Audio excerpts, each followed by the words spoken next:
This mission is gonna require maximum stealth. Well, you won't get much stealthier than this. Hello! The stand-up comedy, you really understand timing of jokes. Yeah. Not only when you stand up, but you turn it up and doing it and seeing how an audience responds. You're also running a club. You're seeing other people do it, and you're learning and going, oh, that's how it works, and that's how the timing works. And you really get an idea of comic timing. So obviously, in my world, I write comedies and I write animation, which has a high comedy quotient in it. And so you kind of understand how a joke's got to work. Hi everyone and welcome. Today I'm with writer-director Rob Sprackling. Robert, first of all, can you tell us what you've written? Because you're quite well known as a quite famous writer.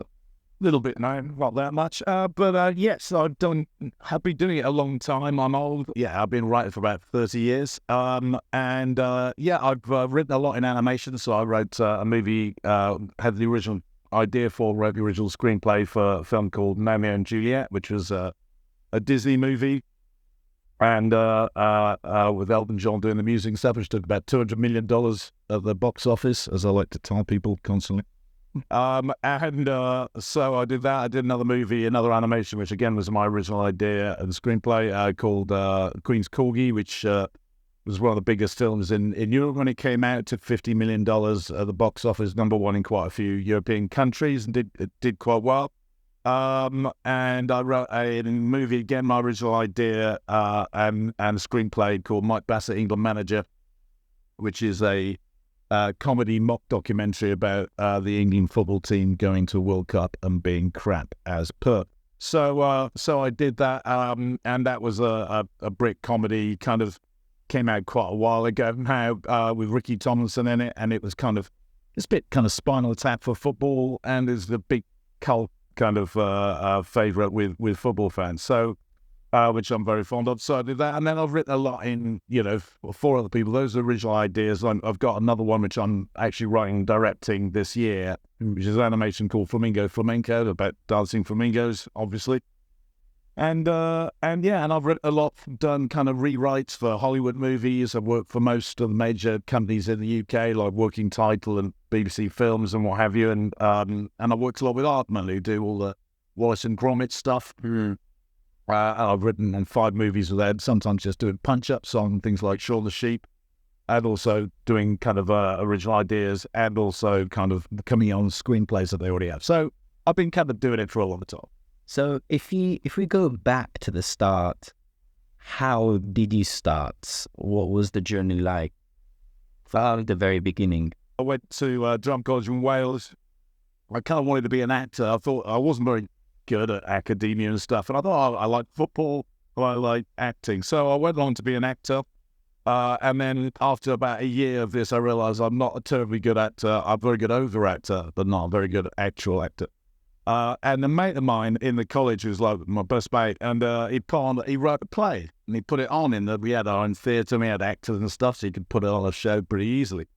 So he wrote a play and put it on. I didn't even know he was doing it, and then he was like, oh, you got to come see my play tonight. So I went along and saw the play, and it was really good, and everyone really liked it. And I was a bloke who'd really just not committed to much or put much effort in outside of the drinking and the fighting. So I basically felt very jealous, and I looked him in the bar afterwards, looking very pleased with himself, and I thought, why didn't I do something? So that night I actually left the bar early for the first time ever, and went back to my flat. So I wrote a play. And then I starred in it. My mate John directed it, and we put it on it, and it went really well. So we put both of them together on in the local theatre, in the Sherman Theatre in Cardiff, and it got reviewed in the Financial Times. Bizarrely, I don't know how, just some local student plays, and then a really nice review. So I kind of got a bit of the writing bug then. But then I went in a really circuitous route. We came up to London with me and John and a bunch of other mates. And I decided I want to be a TV presenter. Mm-hmm. And I tried to be a TV presenter. I was on the housing benefit on the dole for about a year, and it was very difficult to get into. And I was like, applying for jobs and meeting people in TV, and no one was terribly interested. And I met a guy who said, listen, a good way to start up comedy. So I began to stand up, and I sat in my own club in Brixton, which I ran for a couple of years. And I started doing stand-up. Like, I got quite good at it. You know, I used to headline the Comedy Store, do quite a lot of TV shows, and it all started to take off from there. Got an agent. And then and then from that, I became a TV presenter, and I was on telly all the time. But I was like on TV about 5 times a week. But I was a crap TV presenter, and I realised after about doing this for about 2 years, and like making loads of money, that but actually this is not sustainable. I'm not very good at this, and I don't know how I'm blagging my way through. And then I kind of thought, what do I really want to be doing in the future? You know, is this sustainable? I don't think so. I'm going to go and find something else. So screenwriter. So I got back in touch with my mate John. So let's write something together. So we went to a kind of Hollywood movie to sell for millions of dollars in Hollywood, and we spent quite a lot of time working on it together. I was still presenting in the kind of meantime, and then we finished it, and it was crap. So we binned it off and said, let's write a sitcom instead, and we sold the sitcom to Channel 4. So the production company were making it for Channel 4, and it all got made and stuff. So that's kind of how I came into it, you know, kind of not, I want to be a writer from day one. It kind of occurred to me as I went on. Yes. And when it comes to genre, are you do you limit yourself, or what kind of genre you pick, or you don't mind? I mean, a bit like an actor, you do get kind of typecast a little bit. Obviously, if you find yourself working in a particular realm and you're doing it well, then people can ask you to do more of it. You don't want to turn with the opportunity. So you kind of and I find myself doing a lot of animation now. You know, I sold my first. Me and John got a job working for Henson's, the people who make the Muppets. And we were like consultants for them, and working with like some amazing people like Richard Curtis and Andy Geller, and we were like and Duncan Kenworthy, who produced For What Is, and you know, and us, you know, was how have we got into this gag? And so we started working with them, and obviously that's kind of we used to always like write quite high concept ideas, and kind of like big ideas where we've kind of appeal, I guess, to a young audience. A lot of animation movies are big idea. So it kind of fitted our style. And then we wrote a movie for them, right? We just wrote this movie. We actually working title, commissioned it initially. But we sold it to Henson's after Working Title didn't take up the option beyond that. And they bought this movie, and they took it to Fox, and we were like flying out first class from Hollywood, and hey, we sold a Hollywood movie. This is amazing. That's so cool. And so that was our first that's how we got into the kind of kids TV for movie world, which obviously animation is the main kind of part of that. And so we wrote that movie, and it was great. It was our original idea, which was a wonderful movie, actually, wonderful script. Really proud of it. And it all nearly happened. It was all going to happen after Ice Age, with Ice Age director Chris Wedge doing it. But then Fox, who had sold it to, had this big called Titan AE come out, which was a total disaster. And it crashed their animation division, so they cancelled the animation division after the movie was getting made next. And so it was literally, they're finishing Ice Age, which would take about another 6 months, and then they were going to be making us. And so they cancelled the whole thing. Our film went down, and then Ice Age came out like a year and a half later. It takes about a year after it's finished before it comes out, and it's a big success. So then I'd be all up again. Our film just got killed in the middle. So we're like. But we kind of got the bug for writing animation. We realized, we could do this. We're quite good at it. So we started writing more, started, you know, doing new scripts, and finding that we sold a lot to Hollywood, sold pretty much all our scripts to Hollywood, and kind of it went on a bit of a roll from that. I feel like your experience as a comedian and as a presenter really helped, because it taught you at the beginning essentially how to entertain an audience. Yeah, when you write, you've already been on stand to a live audience, so you know exactly how to navigate that within a script in a comedy aspect. Yeah, it's true. I'd say not so much the TV presenter, because I was crap at it, but the stand-up comedy, you really understand timing of jokes, you know, because not only when you stand up, but you turn it up and doing it and seeing how an audience responds, you're also running a club, you're seeing other people do it, and you're learning and going, that's how it works, and that's how the timing works. And you really get an idea of comic timing. So obviously, in my world, I write comedies and I write animation, which has a high comedy quotient in it. And so you kind of understand how a joke's got to work, and the pace of it, and the kind of the build up, the delivery. So really helpful. The other thing that was really helpful was actually being an actor. Even though I wasn't a typical actor, I understand the process. I understand how actors respond, and this obviously is helpful when you're writing, because when you're writing, you're hearing voices in your head. You end up acting out. Sometimes they were talking as I'm writing. I mean, doing the acting. Yeah. So if you've got kind of affinity with acting, just on that level, you can bring characters to life verbally and physically, because as you're writing it, and that is helpful. But also the directing, which is something I'm doing more now, and I have done. I've directed 3 shorts in the past, which I'm really proud of. But also directing, you understand how an actor works, the process that, kind of just, you can see when someone's going, if I do another take of this, they're losing it. Don't force this now. Just say, that's great. Maybe come back and reshoot that bit later. You kind of just have a sympathy maybe and an understanding a little bit of how an actor's feeling, and also how to unlock a character for an actor, and going, what's my motivation here? You kind of know, and you've written the script anyway, so you know who the character is, but you also know how to transmit that to an actor, and how an actor would understand the insights that you're giving them and be able to kind of put them into their performance. So the acting and the comedy have been really helpful. Yes. And going to the short side, do you feel that helped you in your career in any way? It is, yes, definitely. In terms of where I'm going to go now and next, I'm directing my first feature. I wouldn't have been able to do that if I hadn't done the short. So if you do want to have a career in directing or writing directing, then doing a short, I would absolutely recommend. Particularly now when you can do it on a phone. I mean, like back when I was doing it, you'd have to hire a big busy kit, find some money from somewhere. It was all much more expensive. Now you can edit it on your computer and on your phone even. So it's all much more accessible. And so I would 100% recommend people start making short films. You can do it fairly cost effectively. But in terms of what it did for me, what it helped me is like it gave me confidence I knew I could do. I don't really know. Can I direct something until you direct it? Like writing, you don't know if I can do it until you try it.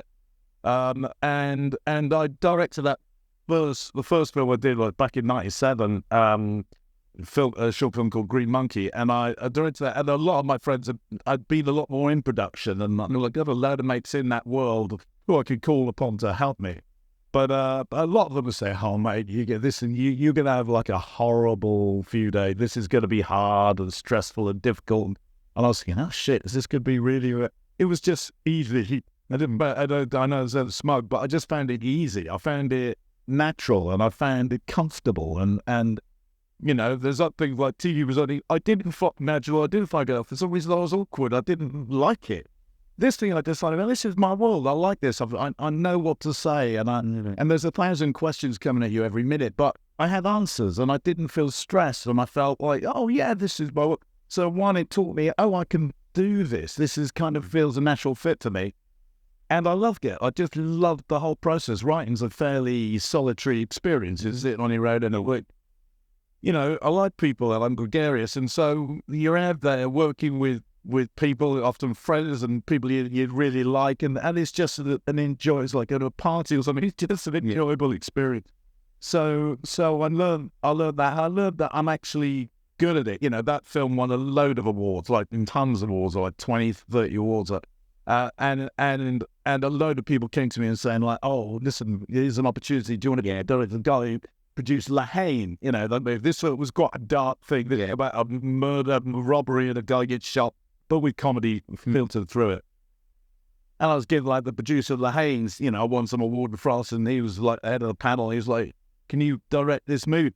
So like opportunities came my way. The slight problem, personally to me, which probably wouldn't be the case for most people or in most circumstances, is that just at that time, my writing career with my mate John was really taking off, and we're selling Hollywood movies and making money and doing it. And so that idea of me kind of abandoning him, as it taken us a few years to get to that stage, just to go off and follow my own little dream of being a director, I was conflicted about being able to do that. So I deliberately put it aside, and I did it chase up those opportunities. Yeah, you know, obviously there's sort of slight regret. Yeah. Because I really loved it, you know, but also I had a commitment, and it was working. I'd get paid loads of money, and you know, so you go, oh, I can't really do both. You can't say, if you're writing something with a partner, I want to direct this at the end, because it's a bit like saying, well, you're kind of like my support act and it's about me. Yeah. So I could do that to John, and he wouldn't have gone with that either, I'm sure. And so in the end, I said, okay, I'll just have to part that and come back to it later. So now's later, and you know, and I'm kind of coming back into that now. And I think that's okay, because sometimes some people, they feel like they have to force it sometimes. And sometimes life, it just isn't the right moment. So it's okay to take a bit of step back. Yes. Yeah. And that fear of missing an opportunity. Yeah. In my life, you know, and I'm sure there are examples in life where, oh shit, I turned down RG and that was the big break. I missed it. And I should have done it, and people live with regret. In my experience, where I've always jumped at an opportunity straight away, not always been the right thing to have done. You know, like I refer back to the TV setting, which wasn't a great TV, right? And I kind of went, yeah, I got offered this job. I was on telly every 3 times a week on this one thing for a year. And I thought, yeah, it's bloody great. This is what I've been dreaming of. But it just wasn't really right. And if I'd kind of said no to that, and maybe thought about it, if I ended up presenting something, doing it my way, this thing was all scripted and I was doing someone else's lines, I wasn't really comfortable and felt awkward to it. So basically what I'm saying is sometimes saying no is a good thing. Sometimes. But broadly speaking, saying yes is a better thing. Yeah. And so I wouldn't say, you know, if opportunity comes on, yeah, give it a chance, say yes. But occasionally, if it's not the right thing for you, it's not a bad thing to say that. And when you first started your first short, how did you get a producer or a team on board? What advice would you give to someone who wants to start? Okay, so I mean, I was quite late in the day when I did my first film. I was like 35. Yeah. So, I've been, like, as I said, I've been a comedian through my 20s and TV presenter. And then kind of for 5 years, I've been writing and selling a lot of scripts. So I'd sold scripts at Hollywood now. I'd had a TV series made and gone out. And so I was kind of relatively well established. I also had a lot of infrastructure friends, like my brother and people I just knew who got into the similar business, who were working, producing and stuff. And they got made as an art director. So I had some infrastructure around me. Luckily, because I was late there, as opposed to like been 21 and I don't know anyone, how do I get art? I was quite far down the line when I jumped in there.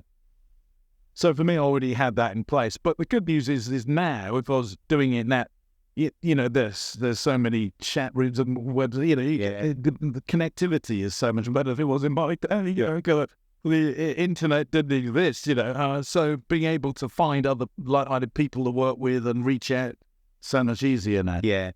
I remember off camera, you mentioned something about networking and advice you would give to people who go out there and network.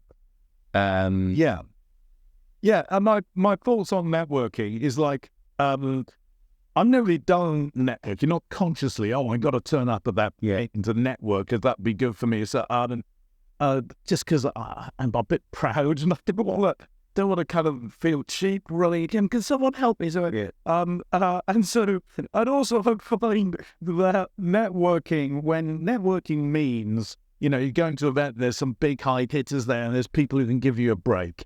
And I'll go along to that and I'll meet somebody and there'll be some big producer and they'll like me and they'll give me an opportunity. It's never happened. It's never happened in the history of mankind, right? That's just a lie, right? I mean, so if you think that that's happening, you're pretty that, all you'll do is you'll just go along. Those people won't really want to talk to you, won't they? Or they might give you a cursory minute or two, but they're pretty keen to go and speak to the person that they want to go and speak to and get them a result.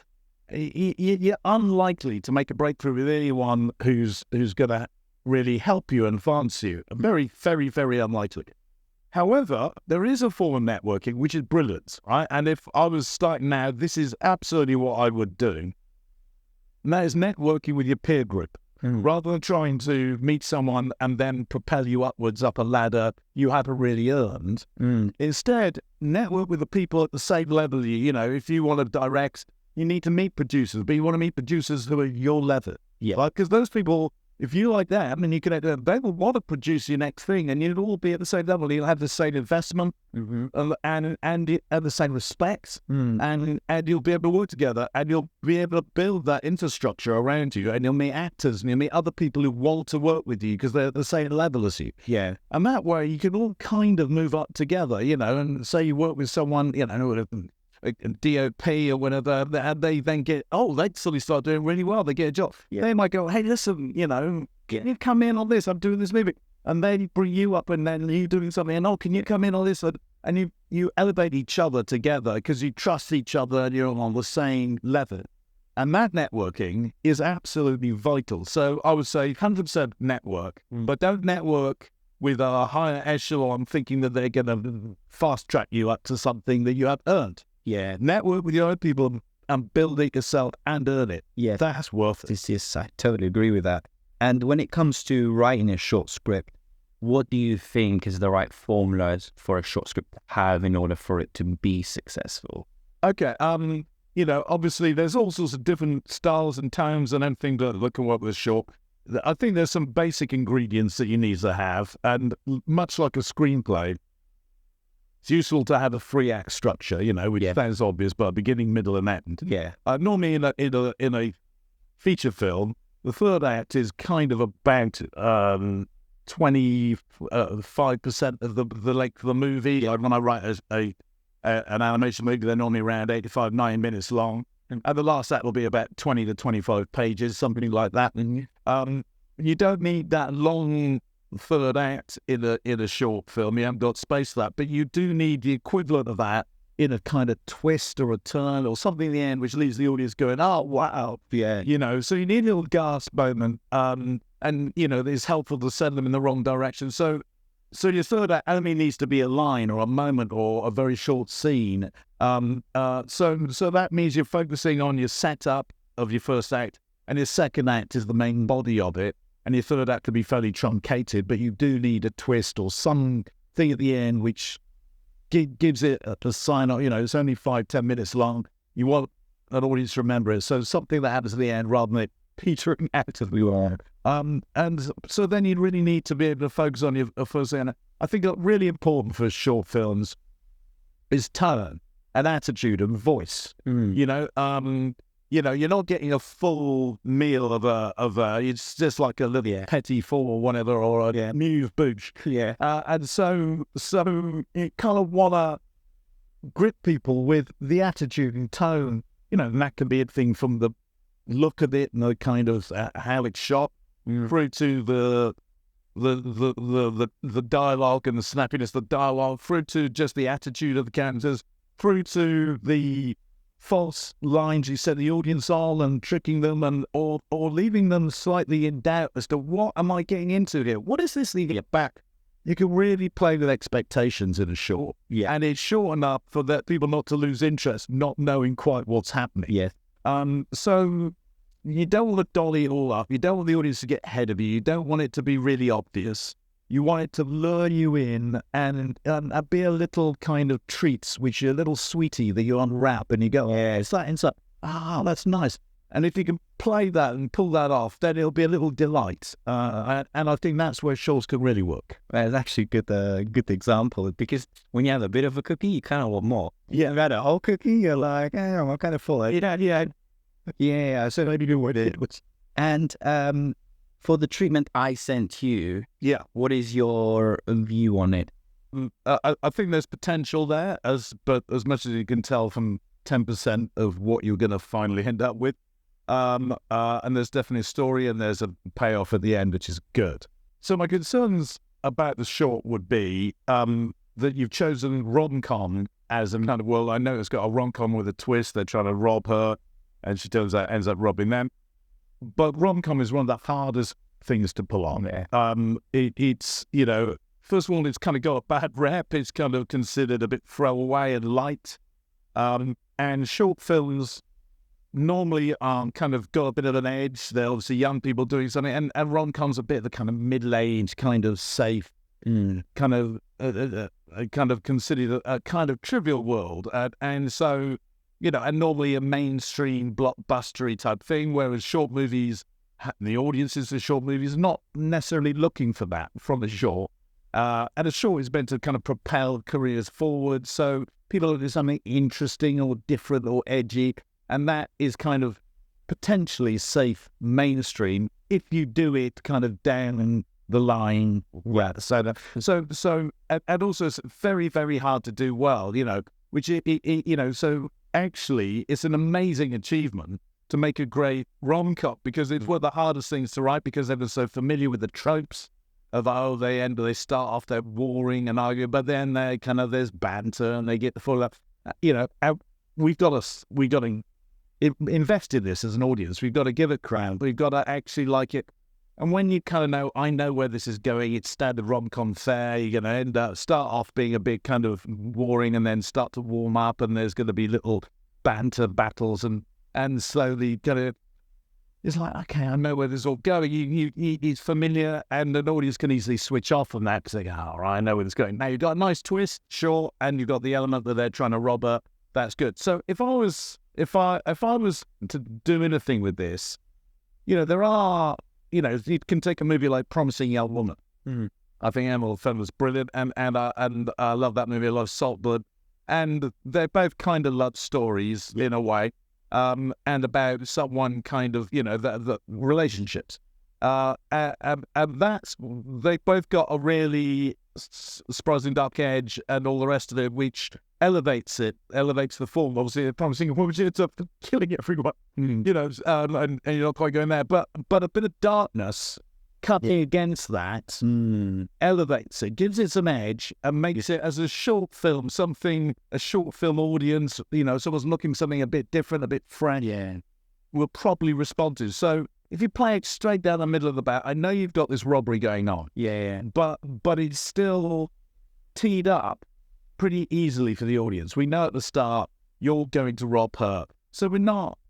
But then you're going to rob her, but you're going to start to fall in love with her. We kind of going to get this pretty quick. Yeah. And as soon as an audience get ahead of you, you lost them. Mm. So I think there's ways of doing it. At the moment as well, you've got this bit where they go off to the beauty salon, one of the drag queens. Is that, what do you say to the audience? What are you trying to give them? Oh, this is meant to be fun, and we're meant to buy in, and hey, look at this crazy world. And it can read cheap.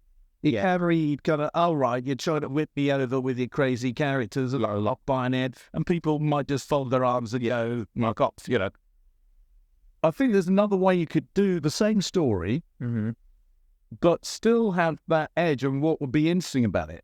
And that is, I think it'd be a cleverer thing not to reveal that he's there to rip her off at the start. Yeah. Right? To hold that back, but to know that something ain't all right. Right? Now what you're doing is you're staying ahead of the audience, and they're having to start to work. And audiences like that. So if you're going, okay, this is a relationship, it goes there, and you're really in the middle of the story, you're actually up, but he's doing something, he's going around. Is he going to rape her? Is he like a fucking psycho? You get all that darkness, you get all that, this is a date that could go wrong, but it's going really right. And suddenly it adds, it's not just, you're going to rip her off, and then you find out you fall in love, and we all know. Yes. It's kind of like, no, this is a day where it looks like it's a nice day, but is it a nice day? And this is about something really much darker. Then when you reveal later on, he's ripping her off, that darkness, you kind of, is good because you kind of go, you're a bastard. You're going to think, which is good. So that when he gets his comeuppance at the end and she's ripping her off, you feel pleased about it, and then you got that twist of actually, but she kind of felt something as well. Yeah. You're always surprising the audience with the next step and the next step. You're staying ahead of them. So crucial in stories, and particularly when you're just doing it in the short form of a 5-10 minute story.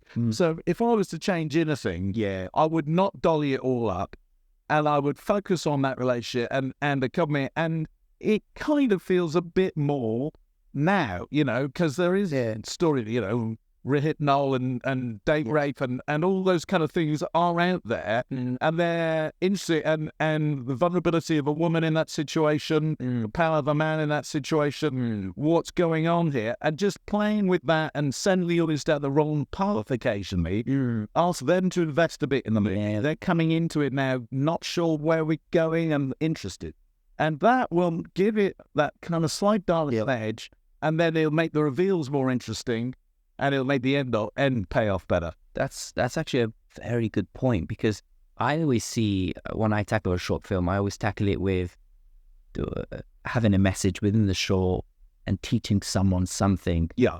But your method also works just as great, which they're almost similar anyway. It's getting the audience invested into what's happening here, what's going on, who's doing what. That's a very smart way of going about it, especially for this this idea. It's about the end user. Yeah. You know, the end user, customer is the audience. And then it's about giving something. And with film, you want to ask some challenges to the audience. You want to take them on a journey.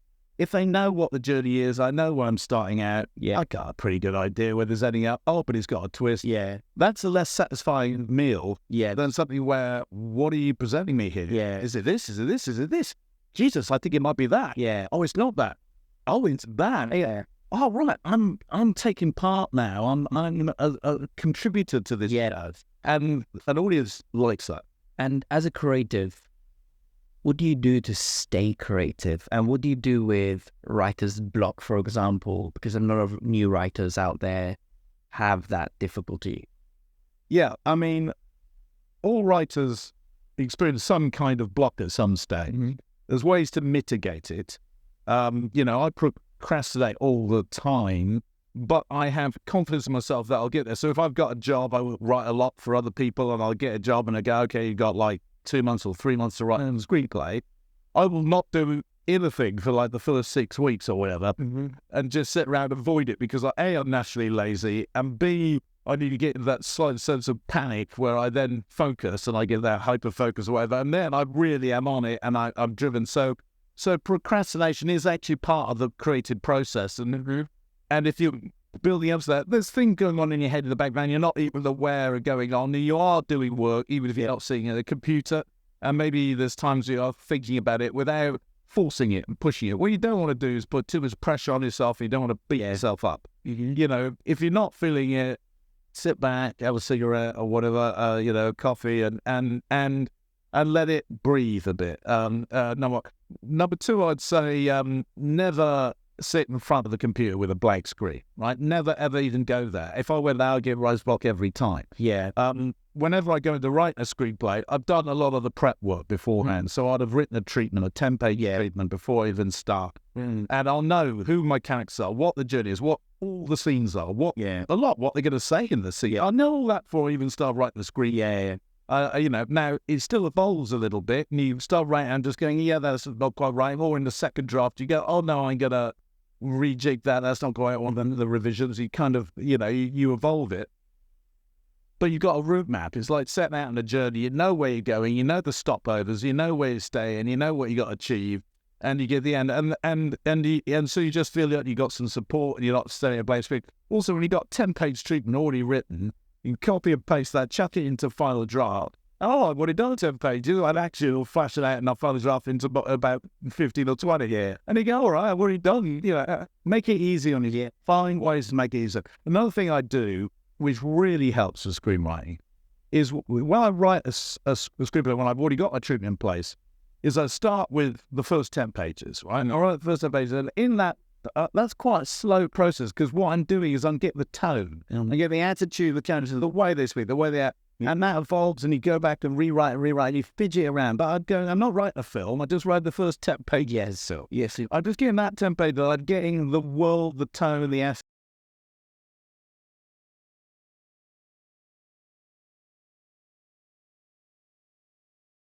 The characters, their relationships kind of essentially set up. And in a movie, that first 10 pages is what the first 10 minutes of the movie, and that's what it's for until the inciting incident on page 10 and everything kicks off. Yeah. So I start there, and then I often get to the end of the 10 pages when I've kind of not entirely reworked it, but reworked it so I feel confident. I then jump to the end. I also then just go right the third act. Okay. The second act's always the hardest thing. Yeah. Right? Always the hardest thing. Yeah. So don't make it easy on yourself. Always make it easy. Don't go to the hard bit, you know, go to the easy bit. So then I have to write a third act, you know, or even just write the last 3 scenes, and then track back to the beginning of the third act and kind of even work backwards up to the beginning of the third act. And then what I know is like building a bridge. I've kind of built the start, I built that bit, and I've just got to join these two bits together, and that's a lot less daunting. Yeah. And also, I know exactly where I've left off here, and I know exactly where I've got to link onto. Yeah. So I know the trajectory of this middle bit, and I'm not going to build it so it ends up going over there. I'm going to get it to join on. And then, then I go back to the first act. I write the rest of the first act up to about 25 pages, next 15 pages. And then I start the second act. There's a big, obviously, twist in the second act. Anyone who knows about writing screenplays, who read a book on it, knows a bit about the structure, where your act points come and what the twists are going to be. And then you can write that. Often then I'll just write the midpoint scene. And so again, I've got the middle of my bridge. Yeah, I'm joining it. Just the first act to that. Just make it easy. Put it in blocks. Yeah. Don't see a big bloody 90 pages, 120 pages stretching out in front of you. Set it out so it's achieved. Yeah. That's actually a very smart way of going it, because it's a lot easier to build the bridge than continue writing, not knowing what the end is or where it is. And then you kind of made a mess of it because you've got too many side stories, too many characters, and you're like, what the hell's going on? How do I end this thing? Yeah, that's a very smart move. It's like just setting out on a journey and not knowing where your final destination is, and suddenly found, hang on a minute, I'm over out in Asia, I'm going to be down here in Africa, I've gone and completed all that's wasted journey, wasted time, wasted energy, taken out momentum. So know where you're going and try and build as much of where you're going the last bit as you can before you kind of settle that and you go, well, I've already done that bit, I don't have to worry about that. And the first 10 pages for you, from what you're explaining, sound extremely important because it's the hook, essentially. It's what determines will the audience continue watching it or are they going to flick to another channel, for example? It's bizarre, I was saying earlier, you've got to think about your end user and your audience, but actually in a strange kind of way, it's not about the end user in that bit when you're in the process. Yes. Thinking of the idea and thinking that, you've got to be thinking of the end user. But once you've done all that work in your treatment and you know what your end user is getting, what your movie is going to be. Yeah. Now this is about you. This bit, you've got to stop thinking about the end user. Yeah. And you just got to think, what sings to me? It's like writing a song. It's like, oh, I'm trying to hit this audience. You're probably just writing something a bit pat. You've got to kind of please yourself and feel and I'm living it. And when you're writing, it's got to be happening around you. You've got to be inhabiting the characters rather than looking at something as a kind of third party. Yeah. And so really that 10 pages is about me immersing myself into that world and kind of getting the voices, feeling I understand this world myself and what the tone is. And you're never quite sure in a treatment exactly what the tone is, what's the attitude is, what's that key relationship like? How spiky is it? Is it very spiky? A little bit quite spiky. Getting the right levels, and it's almost, I guess, like when a producer's recording some music. Can you just rehearse a bit and can I get the right levels on the thing? Just get them levels. You go, that's the sound I want. And it's more of a kind of tonal feel thing that you feel I'm in this world now, but I can now write it because there's been a little induction period into it for you, the writer, and you feel safe and comfortable writing this world. So rather than, you stop thinking about the audience, if you've done the plotting and you worked it out in your treatment, the audience are fine. Then you figure that out there, right? Yes. What you're now thinking about is how do I write this? How do I feel this? How do I squeeze the best out of this lemon? Yeah. And that's what that's all about. That's so interesting. That's very fascinating. Final question of the day is, can you tell us a bit about your next project or your future project or something you're planning to work on? Yeah, I mean, I'm lucky. I spoke a lot about working with my good friend John. We worked together really happily for 20, 25 years, but we split up about 5-6 years ago, partly because he wanted to go and write books, and partly because I wanted to direct, and I was like, hang on, am I never ever going to direct? And the experience of run its course to a large degree, even though we remained like great friends and stuff. So it wasn't like it was an amicable divorce. And so, but since that has allowed me, a bit more freedom to kind of follow my own instincts a bit more, as naturally happens when you're working on your own. And so I've ended up doing quite a lot of stuff. I got in working with a bunch of different guys, a lot of people in Europe actually. And so I've got 4 films in production at the moment. Okay. Which is nice. And then I got like 3 others, like I'm doing a punch up next week. I'm doing a punch up the week after. All the scripts I've already written where I'm bringing in other comedy writers to work with me on it. and then a third one as well. But and so I've got a bunch of projects, all like, you know, various degrees of kind of close to production, in production, just finished production. Yes. So all of those, I have, you know, love for all of them. You know, you put yourself into them. I love that. Yeah. A lot of them, most of them are jobs I've been asked to come in on somebody else's idea. Can you write a screenplay? I've maybe evolved it quite a lot, maybe changed quite dramatically story, in cahoots with the producers, and saying, look, I'd do it this way. What do you think? Yeah, well, like that, and evolved it, and then written a screenplay. And so I have a love for them all. But the one I kind of guess, same with every credit, you know, is my original idea. You always, you know, that's something you love a bit more. And this is this Flamenco, which is an animation movie. Yes. Which is my original idea, my original screenplay, and I'm directing it. So, you know, for me, as I was mentioning earlier, I love directing. And for me, it's like, when you're a screenwriter, you're doing second and third and fourth drafts on a screenplay. You know, you're kind of honing it and for the final viewer and the final thing. But you then have a director comes in, and their vision may not, their vision might be better. I don't know. It's sometimes worse, whatever. But the idea of being able to take that through to the finished production, not just a finished script, yes, is like, okay, that is, if you do it the way you wanted to do it, it all worked. Kind of, well, there we are. That's the kind of what I wanted to say, and you get the full meal, you know. So that's really important to me, and something I wanted to do for a long, long, long time. And so I'm really excited that that's happening next. So there's a project called Flamenco about dancing flamingos, set in the south of Spain, in Andalusia. Basically, I found out that there are the second biggest flock of flamingos in the whole of Europe is based in Andalusia in Spain, and they're obviously emigrated. They're kind of immigrants from another world. They come from Africa. They've landed here, and they made their home there. And they do this dance. Flamingos do a dance once a year. Which is true in nature. You can look it up on YouTube. Yeah. And they do this kind of dance where they stamp their feet in the water. They kind of turn their heads like that. And it's like a flamenco dance. Yeah. It's like so similar to a flamenco dance. And flamenco comes from Andalusia, that region, created by the Gitanos, who are, you know, the South Spain gypsies who come up through Africa from originally from Iran, I think, through India and Africa. So they're a kind of, they themselves are outsiders, an immigrant group, a close culture.